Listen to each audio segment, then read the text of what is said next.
నమస్కారం. ప్రతిధ్వనికి స్వాగతం. దేశంలో నేరాలు రాజకీయాలు కలిసి చేస్తున్న ప్రయాణం ప్రజాస్వామ్యానికి మచ్చగా మారింది. ఈ అపకీర్తిని తుడిచిపెట్టేందుకు సుప్రీంకోర్టు గతంలోనే ఆదేశాలు జారీ చేసింది. అయినా లక్ష్యపెట్టని రాజకీయ పార్టీలు వందల సంఖ్యలో నేరచరితులకు టికెట్లు ఇస్తూ ఎన్నికల్లో పోటీ చేయిస్తూనే ఉన్నాయి. దీంతో ఎన్నికల నియమావళి ఉల్లంఘిస్తున్న పార్టీలపై కఠిన చర్యలు తీసుకోక తప్పదంటూ హెచ్చరించింది సుప్రీంకోర్టు. ఈ నేపథ్యంలో నేరచరితులకు పార్టీలు ఎందుకు అభ్యర్థులుగా ప్రకటిస్తున్నాయి? ఎన్నికల నియమావళిని ఉల్లంఘిస్తే పార్టీలపై చట్ట ప్రకారం ఎలాంటి చర్యలు తీసుకోవచ్చు? ఇదే అంశంపై ఈరోజు ప్రతిధ్వని చర్చ చేపట్టింది. చర్చలో పాల్గొంటున్న ప్రముఖులు కె రామకృష్ణారెడ్డి గారు, తెలంగాణ రాష్ట్ర మాజీ అడ్వకేట్ జనరల్, వివి లక్ష్మీనారాయణ గారు, సిబిఐ మాజీ జాయింట్ డైరెక్టర్. ముందుగా రామకృష్ణారెడ్డి గారు, సార్, ఎన్నికల్లో నేర చరిత్రల పోటీ గురించి మరోసారి చర్చకు వచ్చింది. దేశమంతా దీని గురించి చర్చ జరిగే పరిస్థితి ఉంది. అసలు దీని పూర్వరంగం ఏంటి సార్? పూర్వాపరాలు మనం చూస్తే సెక్షన్ 8 రిప్రజెంటేషన్ ఆఫ్ పీపుల్స్ యాక్ట్లో కొన్ని ఐపీసీ అఫెన్సెస్ ప్రొవైడ్ చేసినారు, కొన్ని నాన్ ఐపీసీ అఫెన్సెస్ కూడా ప్రొవైడ్ చేసినారు. అంటే వేరియస్ స్టాట్యూట్స్ కింద ఉండేటువంటి అఫెన్సెస్. ఆ అఫెన్సెస్కు ఎవరైతే ఏ క్యాండిడేట్ అయితే 6 months కనుక అఫెన్స్ కన్విక్షన్ అవుతాడో అతనికి డేట్ ఆఫ్ రిలీజ్ నుంచి 6 months అతనికి డిస్క్వాలిఫికేషన్ ప్రొవైడ్ చేయబడ్డది. అదేవిధంగా మరికొన్ని అఫెన్సెస్కి ఏదైతే 2 సంవత్సరాలు ఆ పైబడిన కొనుక కన్విక్షన్ అయ్యి రిలీజ్ అయిన డేట్ నుంచి 6 years డిస్క్వాలిఫికేషన్ ప్రొవైడ్ చేయబడ్డది. ఇది మొదటి నుంచి సెక్షన్ 33లో ఉన్నది. ఈ విధంగా ఉండగా ఈ సెక్షన్ 8లో ఉన్నది. ఉండగా ఇంకొకటి ఏంటంటే సెక్షన్ 84లో పార్లమెంట్ అమెండ్మెంట్ చేసి ఆ శిక్ష పడిన తర్వాత ఆ అఫెన్స్ ఆ యొక్క పనిష్మెంట్ మీద అప్పీల్ వేసుకోవడానికి 3 months ప్రొవైడ్ చేసింది. ఆ సెక్షన్ 84ను సుప్రీంకోర్టు లిల్లీ థామస్ కేసులో 2013 లోపల స్ట్రక్ డౌన్ చేసింది. అది లేదు, ఈ పార్లమెంటుకు పవర్ లేదు అలాంటి ప్రొవిజన్ తీసుకురావడానికి. ది మూమెంట్ కన్విక్షన్ కాగానే ఆ రిలీజ్ నుంచి 3 months లోపల అతనికి ఇమీడియట్గా ఆ యొక్క డిస్క్వాలిఫికేషన్ అట్రాక్ట్ అవుతుంది. ఇట్లా ఉండగా 2002 లోపల ఏమైందంటే సుప్రీంకోర్టు ఒక జడ్జిమెంట్ పిఐఎల్ కేసు లోపల ఒక పియూసీఎల్ కేసులో ఒక జడ్జిమెంట్ చెప్పింది. అది కూడా పబ్లిక్ ఇంట్రెస్ట్ లిటిగేషన్కి. ఆ కేసులో ఏమన్నదంటే క్యాండిడేట్స్ వాళ్ళు నామినేషన్ ఫైల్ చేసేటప్పుడు ఆ నామినేషన్ బట్టి ఒక కాంప్రిహెన్సివ్ అఫిడవిట్ వేయాలి. ఆ అఫిడవిట్లో వాళ్ళ మీద ఉన్నటువంటి అఫెన్సెస్, క్రిమినల్ కేసెస్ పెండింగ్ ఏవైతే ఉన్నాయో అవి డిస్క్లోజ్ చేయాలి ఆ అఫిడవిట్లో అని చెప్పినారు. చెప్తే అప్పటి ఎన్డీఏ గవర్నమెంట్ అనుకుంటే అప్పటి ఎన్డీఏ గవర్నమెంట్ ఏం చేసిందంటే అమెండ్మెంట్ తీసుకొచ్చింది. ఆ జడ్జిమెంట్ బేసెస్ రిమూవ్ చేస్తూ మళ్ళా ఆ అమెండ్మెంట్ సుప్రీంకోర్టులో మళ్ళీ ఛాలెంజ్కి వచ్చింది. సుప్రీంకోర్టు ఏమన్నదంటే లేదు, ఆర్టికల్ 19 కింద ఎవ్రీ ఓటరు ఎవ్రీ క్యాండిడేట్ దేశంలో they must know right to information కింద వాళ్ళకి తెలియాలి. ఏదైతే క్యాండిడేట్స్ ఎవరైతే కంటెస్ట్ చేస్తున్నారో వాళ్ళ మీద ఏదైనా క్రిమినల్ కేసులు ఉన్నాయో ఇవి తప్పకుండా ఇంప్లిమెంట్ చేయాలంటే మళ్ళీ పార్లమెంటు దాన్ని అప్రాప్రియేట్ అమెండ్మెంట్ ద్వారా రిప్రజెంటేషన్ పీపుల్స్ యాక్ట్ అమెండ్మెంట్ తీసుకొచ్చి ఆ రోజు నుంచి 2002 నుంచి ఈ యొక్క క్యాండిడేట్స్ కంటెస్ట్ చేసి ఎవరైతే ఎలక్షన్లో కంటెస్ట్ చేసే క్యాండిడేట్స్ ఉంటారో వాళ్ళు అఫిడవిట్ వేయాలి. ఆ అఫిడవిట్లో వాళ్ళు డిస్క్లోజ్ చేయాలి. ఆ డిస్క్లోజ్ చేసిన అఫిడవిట్ ఏదైతే ఉంటుందో ఆ కాన్స్టిట్యుయెన్సీ లోపల రిటర్నింగ్ ఆఫీసరు అప్రాప్రియేట్ ప్లేస్ లోపల దాన్ని ప్రచారానికి అనుకూలంగా పెట్టి దాన్ని టీవీలలో కానీ ప్రచార మాధ్యమాల్లో కానీ తెలపాలి ఆ క్యాండిడేట్ గురించి. ఈ విధంగా క్యాండిడేటే డిస్క్లోజ్ చేసినాడు ఆయన మీద క్రిమినల్ యాంటిసిడెంట్స్ ఏదైతే నేర చరిత్ర కలిగినటువంటి విషయాలు. అంటే ఆ ఓటర్స్ ఈ విధానం చూసుకొని వాళ్ళు ఓటు వేయన్నా ఏ విధంగా వాళ్ళు సెలెక్ట్ చేసుకుంటారు, వాళ్ళ సమ్మతి తెలుపుతారనేది. ఇది ఇట్లా ఉండగా మళ్ళీ దీని తర్వాత చెప్పండి. అయితే ఇది పూర్వాపరం ఇట్లా ఉండగానే మళ్ళీ కేసు 2000 ఈ సెప్టెంబర్ 2018 లోపల మళ్ళా ఒక కేసు 5 judges పైన చేంజ్ చేసిందంటే ఇది క్యాండిడేట్సే వాళ్ళు స్వయంగా వాళ్ళు ఏం చేయాలంటే వాళ్ళు క్యాండిడేట్స్ ఒక ఎలక్షన్ కమిషన్ ఇచ్చేటువంటి ఒక ఫామ్ లోపల క్యాండిడేట్స్ వాళ్ళ యొక్క నేర చరిత్రను తెలిపితే అది పొలిటికల్ పార్టీసు వాళ్ళ వెబ్సైట్లో పెట్టాలి. దాన్ని ప్రచారం వెబ్సైట్లో పెట్టి ఎలక్ట్రానిక్ మాధ్యమాల ద్వారా కానీ న్యూస్ పేపర్లే కానీ ఆ విధంగా ప్రచారం చేసి తెలిపాలని ఒక 25th September 2018 లోపల ఒక జడ్జిమెంట్ చెప్పింది. జడ్జిమెంట్ చెప్పినాక ఆ జడ్జిమెంట్ అయిన తర్వాత దాన్ని ఇంప్లిమెంటేషన్ రాలేదు. మళ్ళీ తర్వాత ఏమైందంటే 13th February 2020 నాడు మళ్ళీ ఈ జడ్జిమెంట్ ఇంప్లిమెంట్ చేయలేదని చెప్పి ఒక కంటెంప్ట్ కేసు ఇచ్చినారు. కంటెంప్ట్ కేసు లోపల మళ్ళీ ఇద్దరు జడ్జిల బెంచి అందులో ఇచ్చిన డైరెక్షన్ రీటరేట్ చేసి వీటిని ఇంప్లిమెంట్ చేయాలని మళ్ళీ చెప్పింది. అయినా కానీ చేయలేదు. చేయకపోగా మళ్ళీ ఈ మధ్యన మళ్ళీ కంటెంప్ట్ జడ్జిమెంట్ ఇంప్లిమెంట్ చేయలేదని ఇప్పుడు ప్రస్తుతం ఉన్నటువంటి ఇంకో కేసు ఇప్పుడు వేస్తున్నారు. అందులోపట ఈ మధ్యన 2 రోజుల నుంచి గత 2 రోజులు ఆర్గ్యుమెంట్ అయింది. ఏం చేయాలి దీని విషయంలో ఇంప్లిమెంట్ చేయకపోవడంలో? పనిష్మెంట్ వేయన్నా, పొలిటికల్ పార్టీ యొక్క డీరికగ్నైజ్ చేయన్నా, వాళ్ళ సింబల్ను ఫ్రీజ్ చేయన్నా అనేటువంటి వాటి డిబేట్ వచ్చింది. ఆ డిబేట్ విని జడ్జిమెంట్ ఇప్పుడు రిజర్వ్ చేసినారు. అది దీని యొక్క వృత్తాంతం కంటిన్యూటీగా ఇది. Okay sir. లక్ష్మీనారాయణ గారు, అసలు నేర చరిత్రలకు టికెట్లు ఇవ్వకుండా ఒక్క రాజకీయ పార్టీ అయినా పోటీ చేసే పరిస్థితి ఉందా? అసలు అలాంటి దుస్థితిలోకి ఎందుకు వెళ్ళిపోయినాయంటారు రాజకీయ పార్టీలు? క్రమక్రమంగా ఏమైందంటే అండి, మన మొదటి ఎలక్షన్స్ నుంచి తీసుకుంటే ఆ కాలంలో స్వాతంత్ర సంగ్రామంలో పార్టిసిపేట్ చేసిన వాళ్ళంతా కూడా అప్పుడు కంటెస్ట్ చేసి వారందరూ కూడా ఎన్నుకోవడం జరిగింది. వాళ్ళలో ఎంత ఈ డిసిప్లిన్ కానీ తర్వాత వచ్చేసి నేర చరిత్ర ఇటువంటి వాటి మీద చాలా శ్రద్ధ వహించేవాళ్ళు. యాక్చువల్గా మీరు చూస్తే భారతదేశ పార్లమెంట్ చరిత్రలో ముంద్రా అని ఒక వ్యక్తి, ఆయన ఎంపీగా ఉన్నారు. ఆయన బాంబే ఈ బులియన్ మార్కెట్ వాళ్ళకి సపోర్ట్ చేయడానికి వాళ్ళ దగ్గర నుంచి 2,000 రూపాయలు తీసుకున్నాడని ఒక కంప్లైంట్ రావడం వల్ల వెంటనే ఆ కంప్లైంట్ ఇచ్చింది ఎవరంటే ఫిరోజ్ గాంధీ. అప్పుడు జవహర్లాల్ నెహ్రూ గారు ఆయన ప్రధానమంత్రిగా ఉన్నారు, అంటే వాళ్ళ మామగారు. వాళ్ళు వెంటనే దాన్ని తీసుకొని ఆ వ్యక్తిని ఎంపీషిప్ నుంచి తీసేశారు, పార్లమెంట్ నుంచి. అంటే ఆ విధమైన ఇంపార్టెన్స్ అప్పుడు ఇచ్చేవాడు. కానీ క్రమక్రమంగా ఏమైపోయిందంటే ఈ నేర చరిత్ర ఉన్న వాళ్ళ హెల్ప్ తీసుకోవడం మొదలుపెట్టారు. అంటే వాళ్ళ విన్ అవ్వడానికి. ఎందుకంటే క్రమక్రమంగా పాలిటిక్స్ కూడా డైల్యూట్ అవ్వడం మొదలుపెట్టాయి. ఎలాగైనా ఎలక్షన్ లో గెలవాలన్న కాన్సెప్ట్ ఏదైతే వచ్చిందో అప్పుడు ప్రజలను ప్రభావితం చేయడానికి ఇటువంటి నేర చరిత్ర గల వారిని సపోర్ట్ తీసుకుని వాళ్ళ మద్దతుతో ఎన్నికవడం మొదలుపెట్టారు. కొన్ని రోజుల తర్వాత వీళ్ళకి ఏమనిపించిందంటే, మనం వీళ్లకు సహాయం చేసి వీళ్ళనెందుకు గెలిపించడము, మనమే డైరెక్ట్ గా నిలబడితే ఎలా ఉంటుందని చెప్పేసి చాలా మంది నేర చరిత్ర కలిగిన వాళ్ళు ఈ పాలిటిక్స్ లో డైరెక్ట్ గా రావడం మొదలుపెట్టారు. మీరు యాక్చువల్ గా చూసుకుంటే ప్రతి సంవత్సరం కూడా ప్రతి ఎలక్షన్ లో కూడా ఈ number of candidates with criminal records అన్నది పెరుగుతూనే ఉంది, తగ్గడం లేదు. మీరు యాక్చువల్ గా చూసుకుంటే 28, 30, 36 ఈ విధంగా పెరుగుతూ వెళ్ళింది. అందువల్ల ఏంటంటే మీరు అన్నట్టు పార్టీల ఎగ్జంప్షన్ లేకుండా ప్రతి ఒక్కరూ కూడా గెలుపు గుర్రాలన్న పేరుతో ఏదైతే ఉంటుందో దానితో వాళ్ళ క్రిమినల్ రికార్డ్స్ ఏమీ పట్టించుకోకుండా మనకు ఎవరు గెలుస్తారన్న దాంట్లో ఇటువంటి క్యాండిడేట్స్ ను irrespective of the parties tickets ఇవ్వడం మొదలైంది. Okay sir. రామకృష్ణారెడ్డి గారు, అసలు నేర చరిత్రలకు సంబంధించి ఎన్నికల నియమావళి ఏం చెబుతుంది? ఈ విషయంలో ఎన్నికల సంఘానికి ఉన్న అధికారాలు ఏంటి సార్, వాళ్ళని నియంత్రించడానికి కానీ వాళ్ళని కంట్రోల్ చేయడానికి?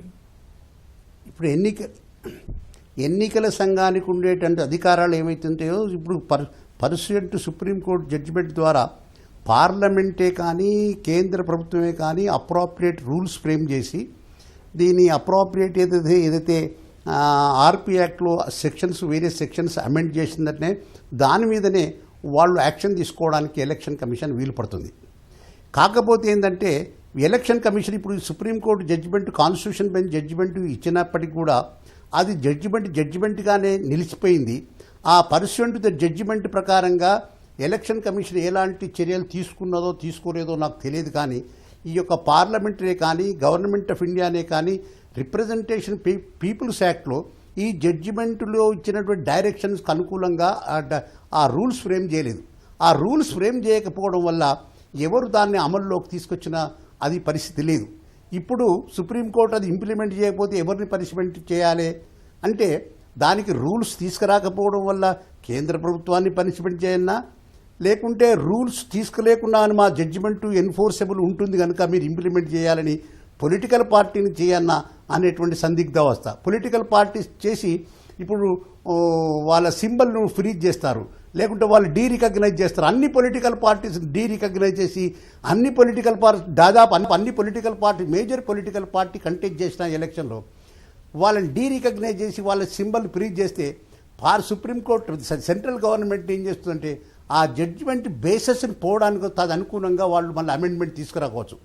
అయితే ఎలక్షన్ కమిషన్కు ఉన్న పవర్ ఏంటిదంటే ఎలక్షన్ కమిషన్ సుప్రీంకోర్టు జడ్జిమెంట్ ద్వారా దాన్ని ఇంప్లిమెంట్ చేయడానికి కొంత సందిగ్ధావస్థ ఉంటుంది. దాన్ని అన్లెస్ ఆ రూల్సే కానీ ఆ రిప్రజెంటేషన్ పీపుల్స్ యాక్ట్ లోపల తప్ప అప్రోప్రియేట్ అమెండ్మెంట్ తీసుకోవడం వల్ల ఇప్పుడున్నటువంటి సెక్షన్ 8 ఇప్పుడున్నటువంటి ఒక ఏదైతే రూల్స్లో ఏదైతే అఫిడవిట్ వేయన్నో ఆ సెక్షన్ 33 ప్రకారంగా రూల్స్ ఏం చేసినో గవిటి మాత్రమే అఫిడవిట్ వేయడం, నేర చరిత్రలో పాల్గొన్న సుప్రీంకోర్టు జడ్జిమెంట్ వచ్చి వాళ్ళ పనిష్మెంట్ ఉన్న 6 ఇయర్స్కు వాళ్ళని డిస్క్వాలిఫై చేయడమే ఎలక్షన్ కమిషన్కు ఉన్నటువంటి పవర్స్. అంతకంటే మించి ఎలక్షన్ పవర్స్కు ఇవాళ పవర్స్ లేవు. కాకపోతే సుప్రీంకోర్టు జడ్జిమెంట్ ఏదైతే 5 జడ్జి సుప్రీంకోర్టు జడ్జిమెంట్ ఇచ్చిందో దాన్ని ఎట్లా ఇంప్లిమెంట్ చేయాలని సందిగ్ధావస్థ. ఇప్పుడు సుప్రీంకోర్టు జడ్జిమెంట్లో ఏం చెప్తుందో మనం చూడాలి. ఓకే సార్ లక్ష్మీనారాయణ గారు, ఈ మధ్య బీహార్ అసెంబ్లీ ఎన్నికల్లో చూస్తే కొన్ని వందల మంది ఎన్నికల్లో పోటీ చేశారు, వాళ్ళందరికీ నేర చరిత్ర ఉందని చెప్పి ఎలక్షన్ కమిషన్ సుప్రీంకోర్టుకు చెప్పింది. అలా దీని మీద సుప్రీంకోర్టు చాలా సీరియస్ అయింది, అసలు ఆ వివరాలు ఎందుకు చెప్పలేదని. అదే పరిస్థితి దేశవ్యాప్తంగా కూడా ఉంది, అన్ని చోట్ల ఉంది.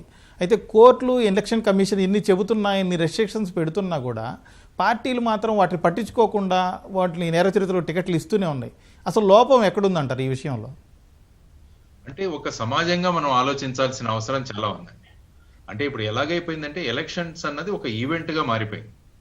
ఆ రోజు ఎలక్షన్స్ అంటే ఆ రోజు ఓటు వేయాలి.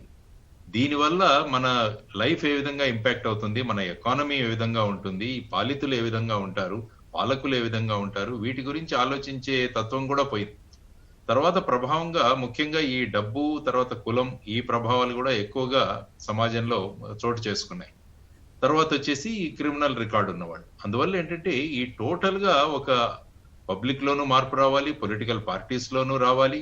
తర్వాత ఎలక్షన్ కమిషన్ కూడా దీన్ని కూడా ఒక ఈవెంట్ లాగా చూడకూడదు. ప్రతిసారి ఏమనుకుంటామంటే మనం చాలా డబ్బు పట్టుకున్నారు ఎలక్షన్ లో అంటాం, కానీ ఆ తర్వాత ఇది ఏమవుతుందో మనకు తెలియదు. ఆ తర్వాత ఎవరు కూడా డిస్క్వాలిఫై అవ్వట్లేదు.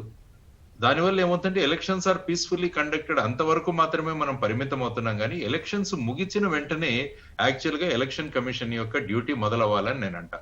అంటే ఈ ఎలక్షన్ లో ఏం జరిగింది, క్యాండిడేట్స్ ఎలాంటి వాళ్ళు వచ్చారు, వాళ్ళు టోటల్ గా మనకు సుప్రీంకోర్టు ఇచ్చిన డైరెక్షన్స్ ఏ విధంగా ఆయన చెప్పారు అవన్నీ కూడా ఫాలో అయ్యారా లేదా, మరి ఫాలో అవ్వకుంటే వారి మీద ఏ విధమైన యాక్షన్ తీసుకున్నాం అన్నది కూడా మనం అనలైజ్ చేసుకుంటూ ఉండాలి.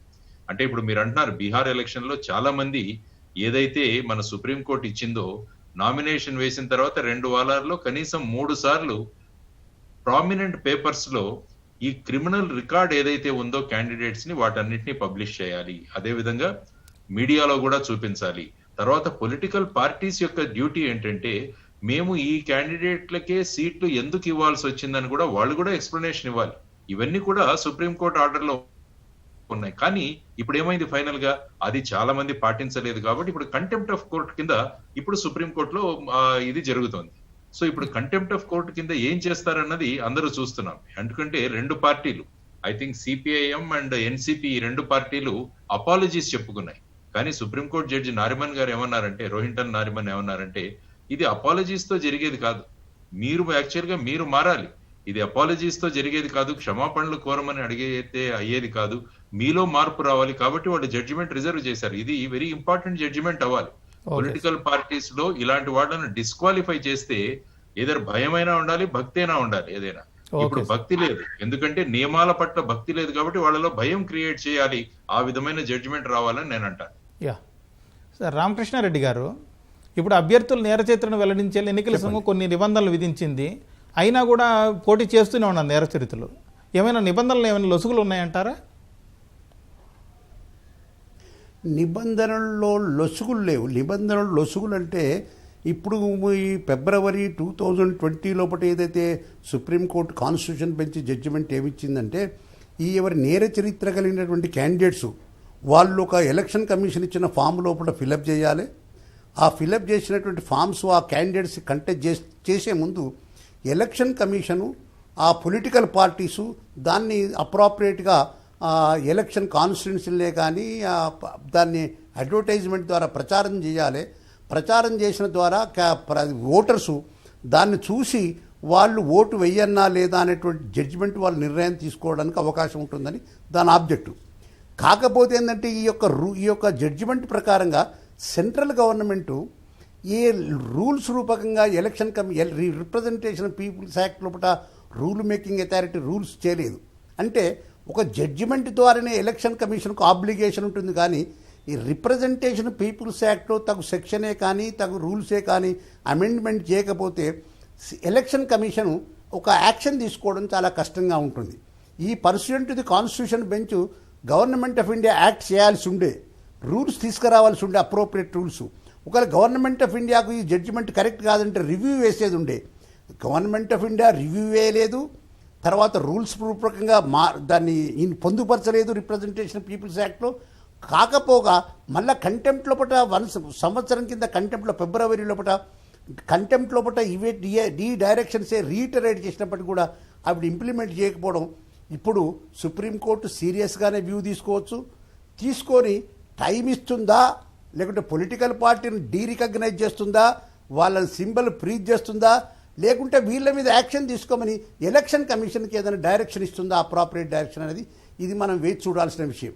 నేనంట సుప్రీంకోర్టు ఫ్రీజ్ చేసేది దీనికంటే ఎక్కువ కొంత టైం ఇచ్చి ఆ జడ్జిమెంట్ ఇంప్లిమెంట్ చేయడమేటువంటిది కరెక్ట్ విషయం అని నేను అనుకుంటాను.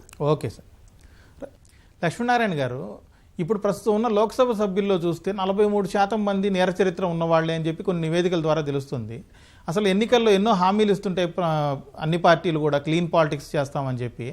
ఇంతమంది నేర చరిత్రలు ఉన్నారు. ఇలాంటప్పుడు ఫాస్ట్ ట్రాక్ కోర్టులు పెట్టి కళంకితులను ఏరివేసేందుకు ఎందుకు చర్యలు తీసుకోవడం లేదంటారు ప్రభుత్వాలు? ఇప్పుడు మీరు చూస్తే మన టోటల్గా 4442 కేసులు పెండింగ్ ఉన్నాయండి పొలిటికల్ లీడర్స్ మీద. అంటే అందులో సిట్టింగ్ ఎంపీస్ ఎమ్మెల్యేస్ తీసుకుంటే 2556 కేసులు వాళ్ళ మీద పెండింగ్ ఉన్నాయి. వీళ్లలో ఇంప్రిజన్మెంట్ ఫర్ లైఫ్ అటువంటి కేసెస్ ఏవైతే ఉన్నాయో సీరియస్ అఫెన్సెస్ అంటాము, అవి 413 ఉన్నాయి. అంటే 174 సిట్టింగ్ ఎంపీస్ ఎమ్మెల్యేస్ కలిపి వాళ్ళ మీద ఈ విధంగా పనిష్మెంట్స్ ఉన్నాయి. అటువంటి కేసెస్ వాళ్ళ మీద పెండింగ్ ఉన్నాయి. మీరు అన్నట్టు వీటిలను ఫాస్ట్ ట్రాకింగ్ చేయడం చాలా అవసరం. ఇంతకుముందు అశ్విన్ ఉపాధ్యాయ అని చెప్పేసి ఒక ఆయన, ఐ థింక్ ఉపాధ్యాయ అని ఒక ఎంపీ అనుకుంటాను, బీజేపీ, ఆయన సుప్రీంకోర్టులో వేయడం జరిగింది. సుప్రీంకోర్టులో దీని గురించి ఫాస్ట్ ట్రాకింగ్ చేయడం చాలా అవసరం. వీళ్ళ మీద కేసులన్నీ 1 సంవత్సరం లోపల దాన్ని టోటల్ గా మనం ఎండ్ చేస్తే వాళ్ళు కూడా ఫ్రీ అయిపోతారు. అంటే ఎప్పటి నుంచో ఈ కేసెస్ వాళ్ళ మీద పెండింగ్ ఉన్నాయని చెప్పి ప్రతిసారి ప్రజల్లో మాట్లాడుకోవడం కన్నా ఒక 1 year లో గనక ఇది మనం చేయగలిగితే, ఫాస్ట్ ట్రాకింగ్ చేయగలిగితే చాలా ఇంపార్టెంట్ అయిన స్టెప్ అది. ఆ దిశగా కొన్ని మోడల్ గైడ్ లైన్స్ కూడా ఇవ్వడం జరిగింది. ఒక అమికస్ క్యూరీని కూడా ఏర్పాటు చేయడం జరిగింది. ఐ థింక్ తెలంగాణ హైకోర్టు ఏదైతే రూల్స్ ఫేమ్ చేసిందో దాన్ని అన్ని హైకోర్టులకి సర్క్యులేట్ చేశారు. ఆ విధంగా డే టు డే ట్రయల్ చేయాలన్నది ఒకటి. తర్వాత వచ్చేసి కోర్టులో కూడా అడ్జర్న్మెంట్ అన్నది ఇవ్వకూడదు. సాధారణంగా ఏమంటుంటారు, డేట్స్ అడుగుతుంటారు, మాకు నెక్స్ట్ డేట్ ఇవ్వండి అని. కాబట్టి అడ్జర్న్మెంట్స్ కూడా ఇవ్వకూడదు. తర్వాత ఎవరైతే నేరం వాళ్ళ మీద ఆరోపించబడిందో వాళ్ళని కోర్టులో ప్రొడ్యూస్ చేయగలగాలి. నాన్ బెయిలబుల్ వారెంట్స్ ఏవైతే ఉంటాయో వాటన్నిటిని సర్వ్ చేయాలి. ఈ విధమైన ఒక సిస్టమేటిక్ వేలో గనక మనం రాగలిగితే, ఈవెన్ ఎవరైతే క్యాండిడేట్స్ ఉన్నారో ఆర్ ఎవరైతే పొలిటికల్ లీడర్స్ ఉన్నారో వాళ్ళు కూడా కోర్టులో ఒక అఫిడవిట్ వేయాలి. మా మీద ఉన్న కేసులు మీరు 1 సంవత్సరంలో కంప్లీట్ చేయండి, మేము కంప్లీట్ గా కోఆపరేట్ చేస్తాం మీతో అని. అందువల్ల ఏంటంటే ఆ కేసెస్ కూడా డిస్పోజల్ అవుతాయి. కాబట్టి ఇది చాలా సీరియస్ ఇష్యూ. లేకపోతే 20 సంవత్సరాలు 25 సంవత్సరాలు ఈ విధంగా కేసులు నడుస్తుంటే ఎలక్షన్ మీద ఎలక్షన్లు వాళ్లే గెలుస్తూ వస్తున్నారు. అందువల్ల ఒక ప్రజాస్వామ్యం ఏదైతే మనం కోరుకుంటున్నామో ఆ ప్రజాస్వామ్యం యొక్క ఫలాలు ఏవైతే ఉంటాయో అవి ప్రజలకు చేరడం లేదు. ఒక ప్రజాస్వామ్యం మీద విశ్వాసం కూడా పోయే పరిస్థితి ఏర్పడుతుంది. కాబట్టి మీరు అన్నట్టు ఈ fast tracking courts and day to day trial ఇవన్నీ కూడా చేయాల్సిన అవసరం చాలా ఉందన్నది మనం అందరం కూడా మాట్లాడుకునే విషయం అండి. Okay sir. సార్ రామకృష్ణారెడ్డి గారు, నేర చరిత్రలైన ప్రజాప్రతినిధుల మీద కేసులు సత్వరం తేల్చాలి అని సుప్రీంకోర్టు ఆదేశాలు ఇచ్చింది కదా, అసలు ఈ అమలవుతాయనే నమ్మకం మీకుందా? ఒకవేళ అమలు కావాలంటే ఎలాంటి సూచనలు, ఎలాంటి పరిష్కారాలు మీరు చెప్తారు సార్ మీ తరపు నుంచి? ఇప్పుడు కేంద్రం ఇప్పుడు ఏదైతే గతం లోపల కొద్ది రోజుల క్రితం, కొద్ది నెలల క్రితం ఏదైతే సుప్రీంకోర్టు ఈ ఫాస్ట్ ట్రాక్ కోర్టులు పెట్టి ఈ యొక్క కేసులు తొందరగా డిస్పోజ్ చేయాలనేటువంటి విషయం ఏదైతే కేంద్ర ప్రభుత్వానికే కానీ వేరియస్ కోర్ట్సే కానీ డైరెక్షన్ ఇచ్చిన విషయం మనం పేపర్లో చదివాం. అవి ఏ విధంగా అమలవుతున్నాయనేది మనకి ఇంకా స్పష్టంగా తెలియదు. దానికి గవర్నమెంట్ ఫాస్ట్ ట్రాక్ కోర్టు పెట్టి వాటికి బడ్జెటరీ ప్రొవిజన్ చేసి వాళ్ళు గవర్నమెంట్ అనుకుంటే కొంతవరకు దీన్ని తొందరగా డిసైడ్ చేసేటువంటి పరిస్థితి ఉంటుంది. కానీ గవర్నమెంట్కి వేరియస్ గవర్నమెంట్, స్టేట్ గవర్నమెంటే కానీ సెంట్రల్ గవర్నమెంటే కానీ వాళ్ళ ప్రభుత్వం లోపల ఉన్నటువంటి ఒక కొంతమంది శాసనసభ్యులు నేర చరిత్ర కలిగిన వాళ్ళు కనుక కోర్టు డిసైడ్ చేస్తే వాళ్ళు డిస్క్వాలిఫై అయిపోతే వాళ్ళ ప్రభుత్వాలే పడిపోయేటువంటి పరిస్థితి ఉంది. బీహార్లో ఈరోజు నిన్న పేపర్ లోపల ఆ కోర్టు ముందు వాళ్ళు ఇచ్చినారు. చాలామంది ఒక మెజారిటీ చాలా పీపుల్ ఏదంటే ఓ 40-50 మంది లేకుంటే 60 మందో ఏదో 70 మందో, నేను ఎక్కువ మంది ఇప్పుడు నిన్నటి పేపర్లో వచ్చింది. అటువంటి నేర చరిత్రలకు 1 ఇయర్లో కనుక మన ట్రయల్ కనుక చేసి వాళ్ళు డిస్క్వాలిఫై కనుక వాళ్ళ మీద అభియోగాలు మోపి వాళ్ళు ఎక్విటల్ కన్విక్షన్ అయ్యేది ఉంటే అందులో 40 మందికైనా అక్కడ ప్రభుత్వంలో మైనారిటీ ఏర్పడుతుంది. ఆ విధంగా పార్లమెంట్లో ప్రతి పొలిటికల్ పార్టీకి కన్సిడరబుల్ మెంబర్ ఆఫ్ పార్లమెంట్ మీద సీరియస్ అఫెన్సెస్ ఉన్నాయి. వాళ్ళ మీద త్వరగా కనుక ట్రయల్స్ అయ్యి అందులో ఉన్న సగం మందికైనా కన్విక్షన్ అయితే అక్కడ ఉన్నటువంటి ఒక పార్లమెంటరీ ప్రభుత్వాల మీద ఏదైతే ఉన్నదో మైనారిటీ ఏర్పడేటువంటి అవకాశం లేదు. కాకపోతే ఏంటంటే ఈ దృష్టిలో మనం చూస్తే దేశంలో కొన్ని అసెంబ్లీల్లో పట్టినే కానీ పార్లమెంట్లో కొన్ని పొలిటికల్ పార్టీకి మైనారిటీ వచ్చి వాళ్ళు మైనారిటీగా ఏర్పడే ప్రభుత్వాలకు ఏమైనటువంటి ప్రమాదం వస్తుందో అని చెప్పి వాళ్ళు ఎలాంటి చర్య తీసుకోకపోవడానికి అవకాశం ఉంటుంది. కాకపోతే ఏంటంటే సుప్రీంకోర్టే దీన్ని ఒక కాంప్రిహెన్సివ్గా డైరెక్షన్ ఇచ్చి మానిటర్ చేస్తే కానీ ఇటువంటి కేసులు త్వరితంగా డిస్పోజల్ అవుతాయని మనం అనుకుంటాం. సుప్రీంకోర్టు మానిటరింగ్ చేయకపోతే ఈ కేసులు డిస్పోజల్ కావు. ఓకే సార్ లక్ష్మీనారాయణ గారు, ఇప్పుడు రామకృష్ణారెడ్డి గారి అభిప్రాయం చూసాం. అదేవిధంగా ఈ విషయంలో నేర చరిత్రలో అయిన ప్రజాప్రతినిధులపై కేసులు త్వరగా తేల్చాలి అని సుప్రీం ఆదేశాలు అమలు అవ్వాలంటే మీరు ఇచ్చే సూచనలు ఏంటి సార్? అదేనండి, ఇందాక ఆయన రామకృష్ణారెడ్డి గారు చెప్పినట్టు ఇవన్నీ కూడా చాలా జడ్జిమెంట్స్ వస్తాయి, మనకి చాలా చట్టాలు ఉన్నాయి, చాలా నియమాలు ఉన్నాయి, కానీ ఎన్ఫోర్స్మెంట్ అండ్ ఇంప్లిమెంటేషన్ అన్నది చాలా ఇంపార్టెంట్.